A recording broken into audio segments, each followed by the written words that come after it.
부부가 싸우는 이유는 뇌 때문이다. 안녕하세요. 마인드온 심리연구소 배지석 소장입니다.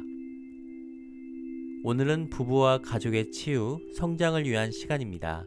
원래는 직접 만나서 집단 상담을 하기로 했는데요. 대면 상담이 어려운 관계로 참여자들의 동의를 얻어 온라인상에서 집단 상담을 하기로 했습니다. 부부가 현재 보이는 관계의 갈등에 숨어있는 비밀을 이해해보는 좋은 시간이 되실 겁니다. 먼저 아래 사연을 나눠볼까요?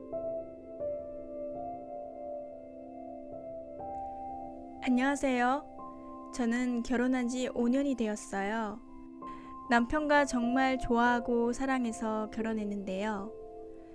지금은 정말 변했어요. 아이를 둘 낳고부터는 회사에서 야근이다, 회식이다 라고 말하면서 저를 도와주지 않아요. 연애 때는 하나에서 10까지 다 해줬던 사람이 이럴 수가 있나요? 저는 5남매 중 장녀라서 부모님 도움 하나 없이 동생들 모두 책임지면서 힘들게 살았거든요.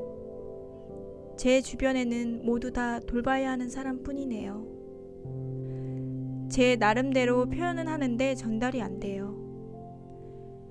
이제 남편까지 나 몰라라 하니까 화가 머리끝까지 나서 매일 싸우게 되네요. 도대체 남편은 왜 그러는 건지 알 수가 없어요. 네, 사연 잘 들었습니다. 오늘은 개인의 사연에 대해서 자세하게 분석하고 솔루션, 해결안을 드리기 전에 부부라는 관계에서 반복적으로 일어나고 있는 갈등은 왜 일어나는지에 대해 알아보도록 할게요. 오늘 주제는 부부가 싸우는 이유는 뇌 때문이다 입니다. 다소 처음에는 이 주제가 이해되기 어려우실 수 있는데요.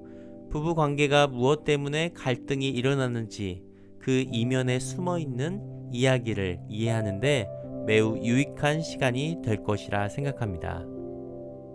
오늘 영상을 보시고 나면 아래 내용을 이해하는데 도움이 되실 겁니다.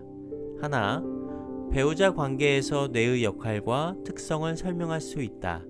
둘, 부부 관계에서 일어날 수 있는 갈등과 어려움이 무엇을 말해주는지 설명할 수 있다입니다.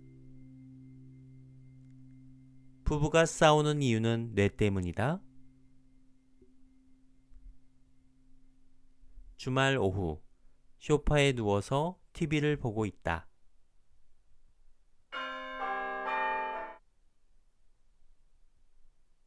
자리에 일어나 인터폰으로 향한다.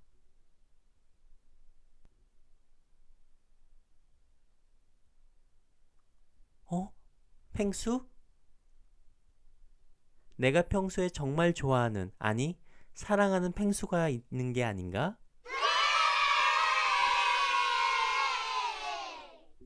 나는 펭수에게 다가가 꼭 안는다. 잠깐, 시간을 되돌려 볼까요?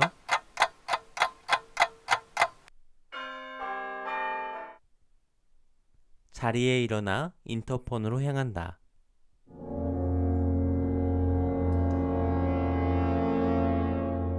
내가 정말 평소에 꼴도 보기 싫은 옆집 이웃의 등장. 누구세요? 아, 싫어. 갑자기 누군가 찾아왔을 때 우리는 자동적으로 상대방이 어떤 사람인지 파악합니다. 이 사람은 낯선 사람인가? 관련된 위험한 사건은 없었는가? 즐거운 일들이 있었나?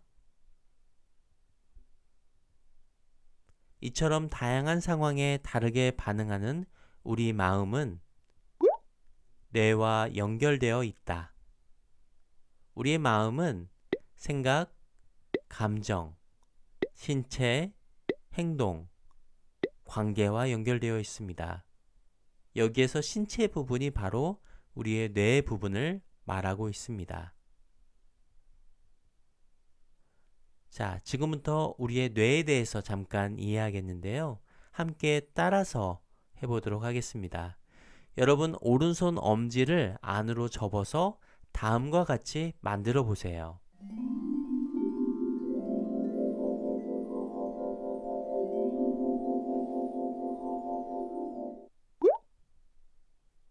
엄지손가락 부분이 변형계라고 말하며 감정두뇌라고 합니다.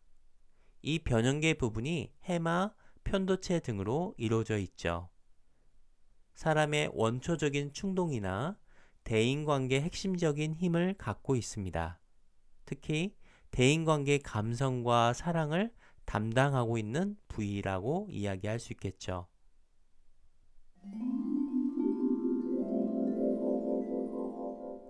이번엔 오른손 엄지를 안으로 접고 네 손가락을 접어 다음과 같이 만들어 보세요.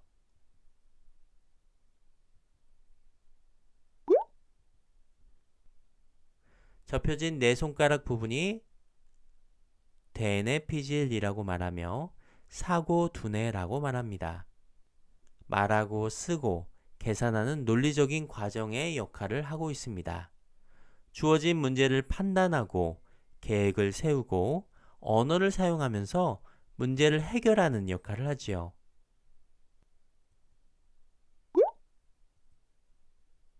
손목 부분을 뇌관이라고 말하며 원시적 뇌라고 말합니다. 숨쉬기, 심장 박동, 소화, 신체 내부 기관의 기능의 기초적인 신진대사 관리를 하고 있습니다. 앞에서 설명드렸던 부위를 이번에는 뇌 그림을 통해서 종합해서 보도록 할게요. 먼저 변형계 부분입니다.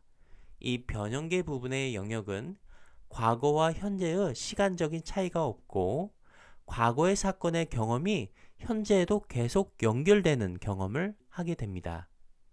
이 부의 특성은 어릴 때 경험한 사건들이 상호작용하고 그것이 프로그래머되어 경험이 반복됩니다. 두 번째 대뇌피질 부분인데요.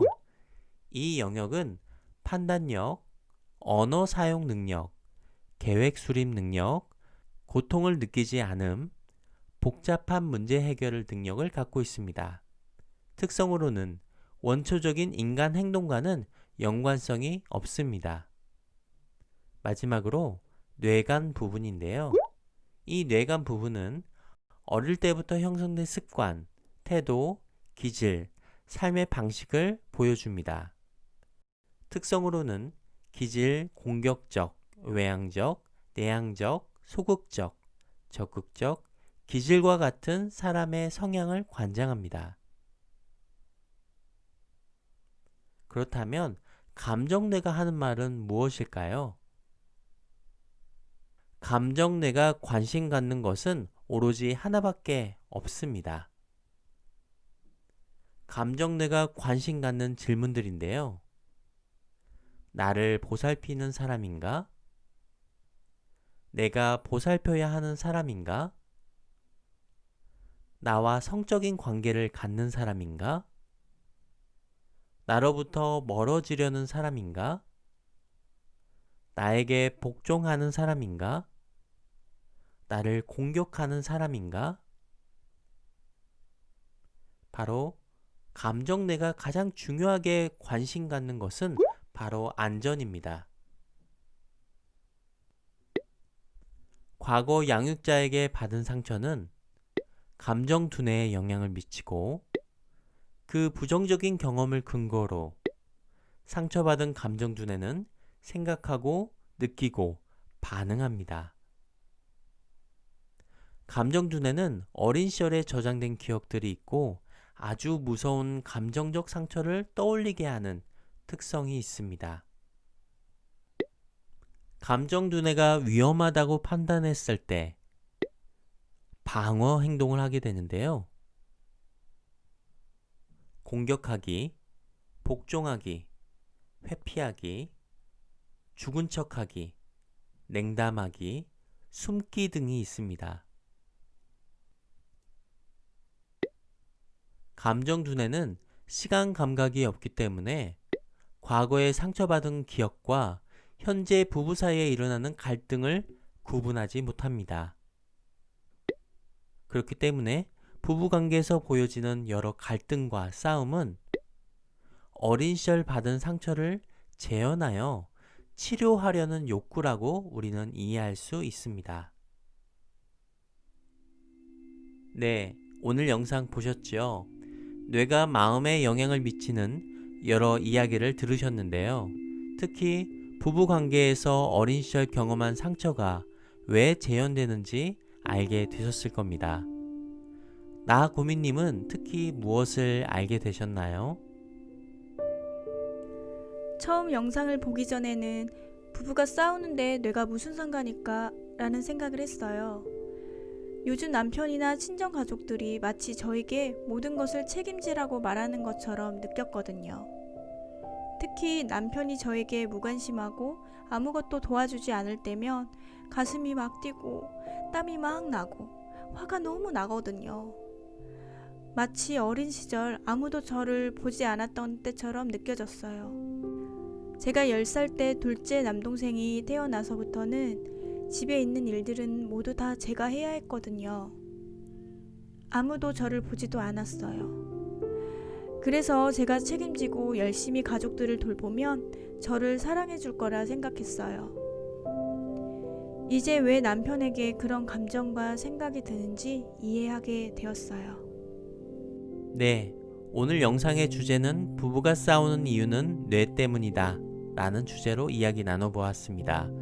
오늘 영상 보시고 궁금한 점은 아래 댓글로 남겨주시고요. 영상이 좋으셨으면 좋아요, 구독, 알람 설정 부탁드리겠습니다. 다음에는 더 좋은 영상으로 함께 할게요. 자, 그러면 다음에 또 만나요. 안녕!